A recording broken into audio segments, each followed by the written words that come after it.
Dusty, would you like to lead us in the Pledge of Allegiance? Absolutely. I pledge allegiance to the flag of the United States of America and to the republic for which it stands, one nation, under God, indivisible, with liberty and justice for all.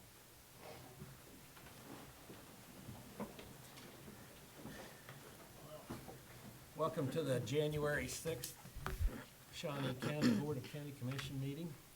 On my right is Commissioner Kevin Cook, who represents District 2, and on my left is Commissioner Aaron Mays, who represents District 3. I'm Bill Rippon, I represent District 1. What's first on the agenda? First item is under proclamations, presentations, quarterly wellness committee report. Angela Lewis, Human Resources. Good morning, Commissioners. Angela Lewis with Human Resources, but today I'm representing the Wellness Committee, and I wanted to give you a fourth quarter update. Our mission statement for the Wellness Committee is that we will empower employees with health education, lifestyle skills, and other resources that enable them to improve their overall well-being, resulting in increased productivity, morale, and savings for Shawnee County. Our vision is that we will provide resources to help cultivate and sustain a culture of well-being for employees, and recognizing that a healthy, productive work and home life is critical to achieving the mission of Shawnee County. Our members include Linda Oakes with the Health Department, Eve Kendall with the Department of Corrections, Betty Greiner with Audit Finance, Amanda Monholland with the Health Department, Angela Friesen with Parks and Recreations, James Crowell with Legal, and myself. Our partners include the Health Department, Blue Cross and Blue Shield, Mid-American Credit Union, Forge, AARP, and HCCI. During the fourth quarter, we do a financial fitness series every first Friday of the month as a lunch and learn where lunch is provided. We've had an e-cigarettes and vaping webinar, a good night's sleep lunch and learn, a high blood pressure lunch and learn, distribution of our Health Department's Epi Surveillance newsletter. We've had a presentation from Forge. We distribute the Live Well, Work Well newsletter, as well as the Topeka Health and Wellness magazine. Our first quarter plans include a domestic violence lunch and learn. March through May, we'll promote Walk Kansas with the K-State Research and Extension. And then in March, we'll have mobile mammography back on, seen right in front of the city building across the parking lot. If you have any questions, I'd be happy to answer them for you. Any questions? Thank you. All right, thank you. Thank you very much. We'll get out of this. Thank all the staff that work on the Wellness Committee too. Your Thank work. you. Next, Item 4 under new business, A, County Clerk number 1, consider voucher payments. Commissioners, we have vouchers this morning that total $764,053.18. The highlight out of the voucher report, the largest expenditure comes from solid waste, and that's really made up of two areas. One was the Rarig Pacific Company for $44,035.76. That's refuse carts. And then also to Waste Management for $184,840.57. Now, after solid waste, we have Parks and Recreation for a combined total of $100,650.44. Health insurance premiums for employees of $85,017.02. To work comp with Thomas McGee of $53,122.12. The holding accounts for the state of Kansas of $22,442.73. And then finally, under general expense, the Hustler turf equipment for $12,415.84, which is a mower for Public Works. I do not have any questions regarding the vouchers and would move for their approval. Second. motion's been made by Commissioner Cook, seconded by Commissioner Mays. All in favor say aye. Those opposed, motion carries 3-0. Next item. Item A2, consider correction orders. Any questions? I'll move for approval. Second. Motion's been made by Commissioner Cook, seconded by Commissioner Rippon. All in favor say aye. Opposed, motion carries 3-0. Next item. Item B, solid waste. Number 1, consider approval of request to issue a request for quotation for a design and build of a 75-foot by 50-foot reinforced concrete pad with a 25-foot by 25-foot precast block bunker at the north annex for a glass recycling program with funding from the 2020 Solid Waste Collections operational budget. Good morning, Commissioners. Bill Sutton, Director of Solid Waste. As stated in the memorandum, glass is a major component to my recycling costs currently in our single-stream operation. By removing the glass from our single-stream operation and transitioning to a separate glass recycling program, we'll have a slight financial gain, and we'll be able to recycle our glass in a more sustainable manner. As a result, we're requesting permission to solicit bids for a 50 by 75 concrete pad with a 25 by 25 precast concrete block that will contain the glass as we collect it and then ultimately load it into trucks for our glass recycling. This is the preliminary phase as we go forward with our glass recycling. Stand by for any questions.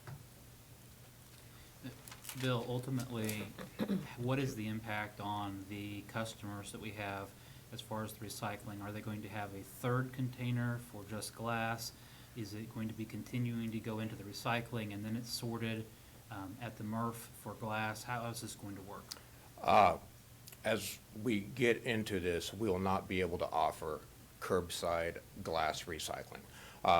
We'll kind of be regionally setting containers, probably co-located with our recycling drops that we have now, as well as some strategically located spots around shopping centers to where people tend to go shopping at.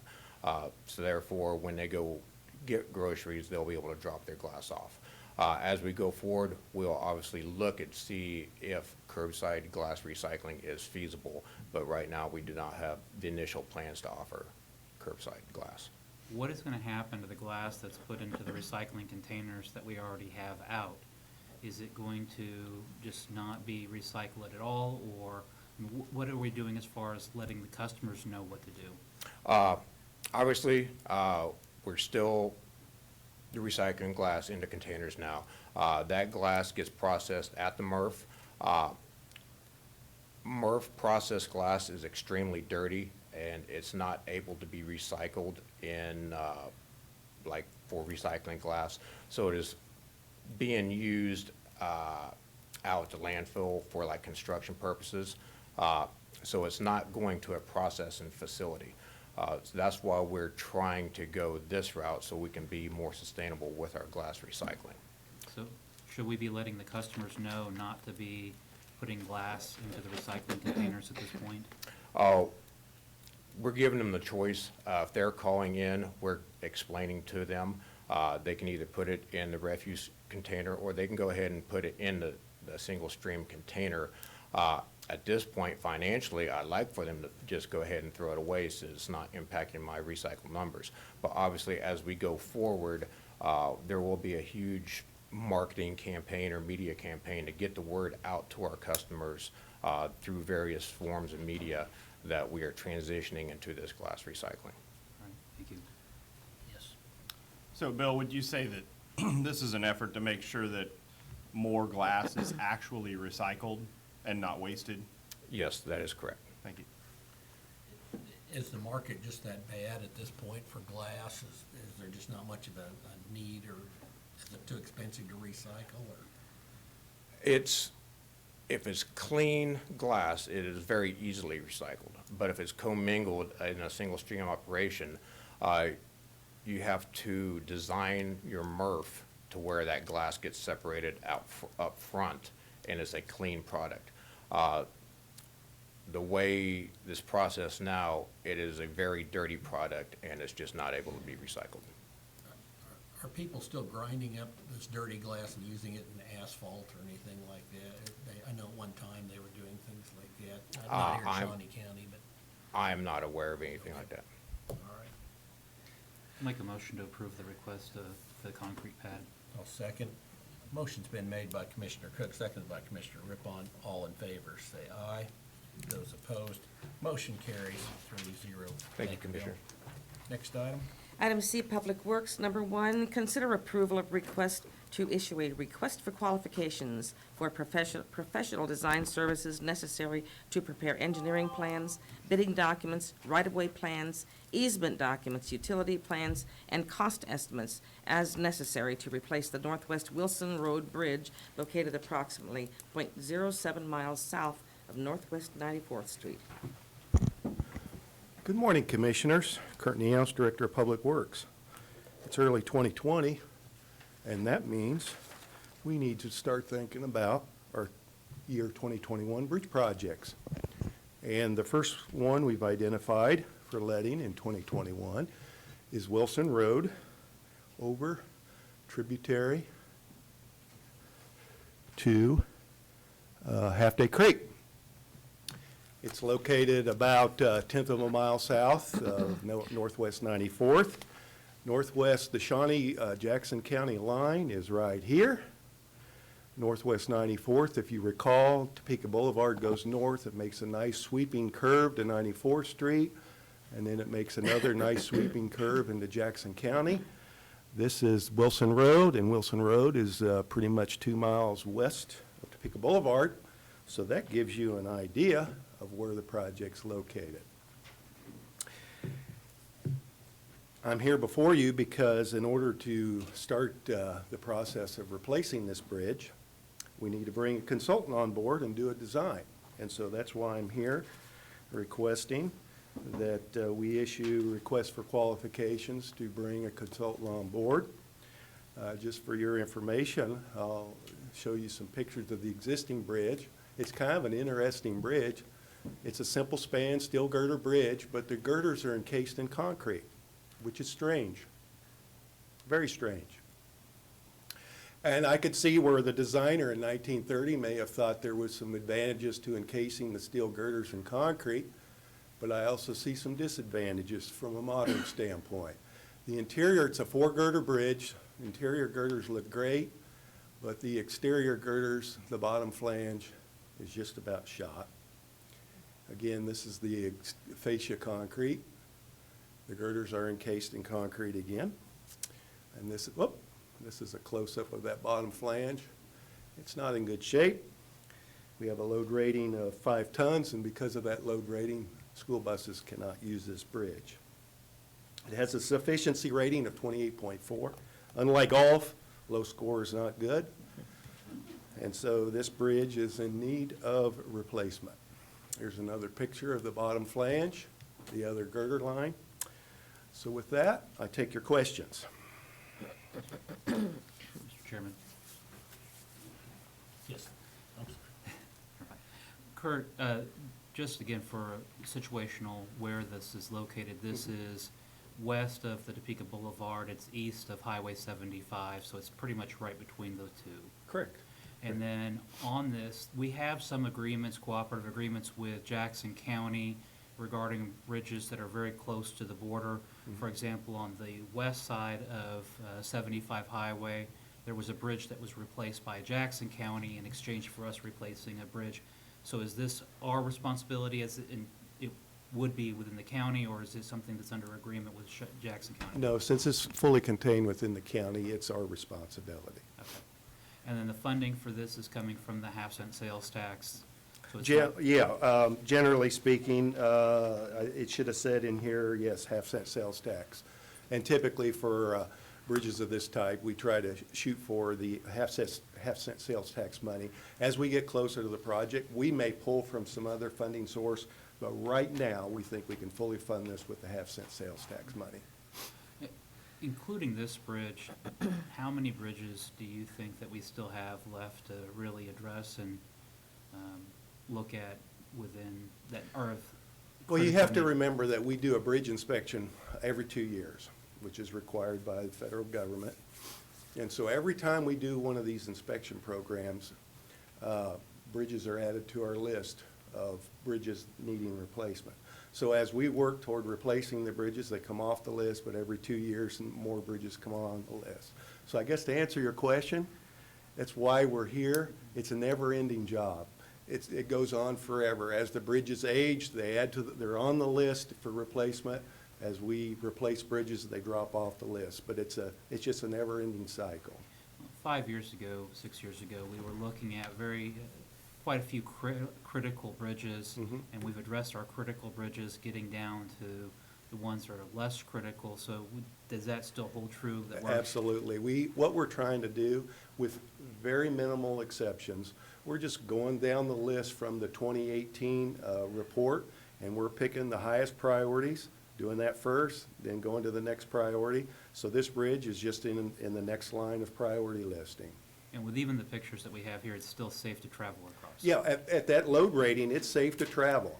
I wouldn't, if some military load went over that bridge, then it would be unsafe. But for the loadings that we're seeing, and for what it's posted, it is not an unsafe bridge. Yes, sir.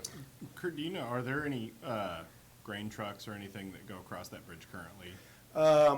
Well, there shouldn't be. I can't say that there aren't, Okay. but there should not be. Okay. Any that has anything that weighs over that posted.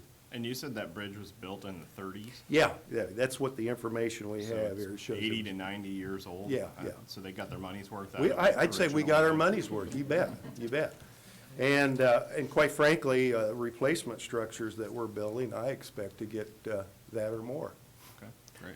That's fascinating construction. that Yes, they it used is. on there. Yeah. It looks like that would just encapsulate water around. That is the big disadvantage. And- People think you can case it in concrete and you keep the elements away from it, but that's not true. Concrete is permeable. Water migrates through concrete, albeit slowly, and so that water gets in there next to that bridge girder, never dries out, and it's just an environment that leads to corrosion. Yeah, sure, the expansion contraction rate would be different for concrete compared to steel. It is. Maybe they put some kind of studs on the webs or something to get that concrete to act better with the steel. The thing that, not only is it turned out to be a bad decision from a moisture standpoint, but to me, why would you want to encapsulate something that you're going to have to inspect every 2 years? Now, in 1930, they probably didn't consider that. But to me, that's something I would never do. I would never encase my primary load-carrying members in concrete so I can't see them. I'll move for approval. I'll second. Motion's been made by Commissioner Cook, seconded by Commissioner Rippon. All in favor, say aye. Those opposed, motion carries 3-0. Thank you, Next item. Commissioners. Thank you, Kurt. Next item.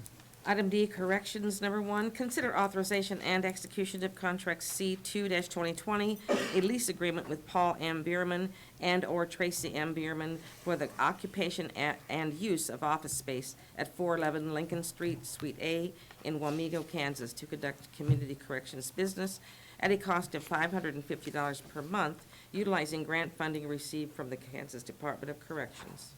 Good morning, Commissioners. Tim Phelps, Department of Corrections. This item is so that we can make ourselves more efficient in addressing the needs of the Second Judicial District, because our Community Corrections Office manages both Third and Second Judicial District.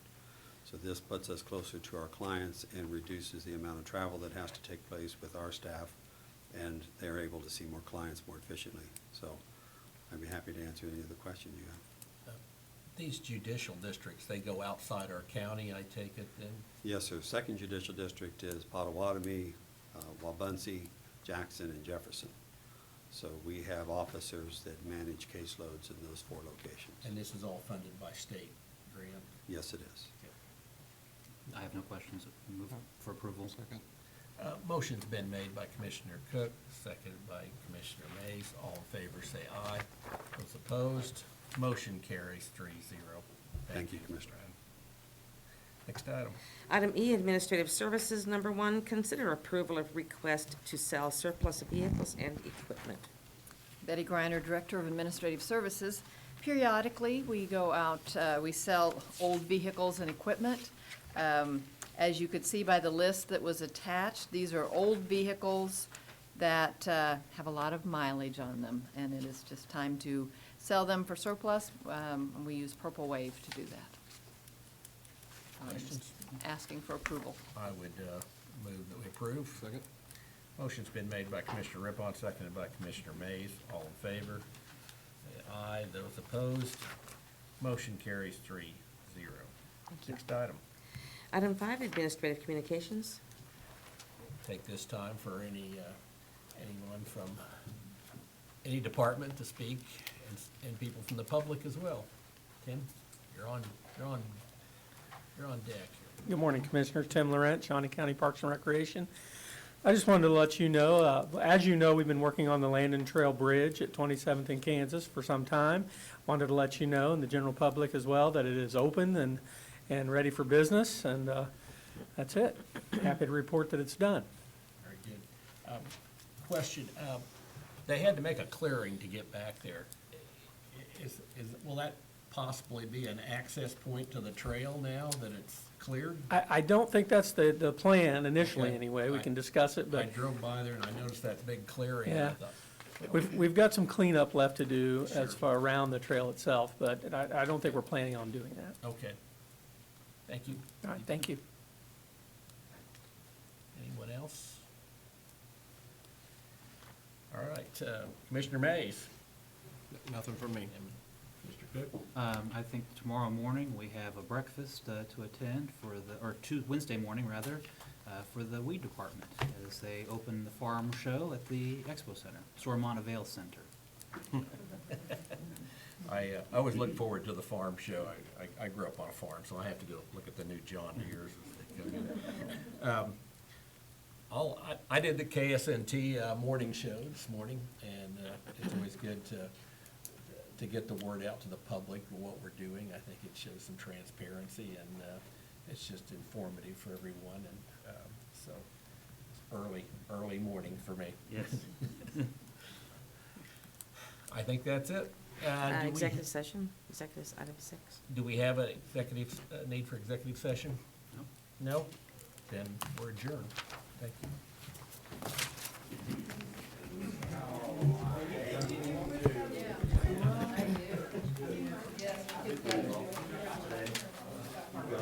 I'm always amazed how little time you have on TV to talk. It's just, It goes quick. it's just lightning quick. Sounds good. I'm always really nervous that I won't get there on time, though. And that's a little bit of a John, it's not like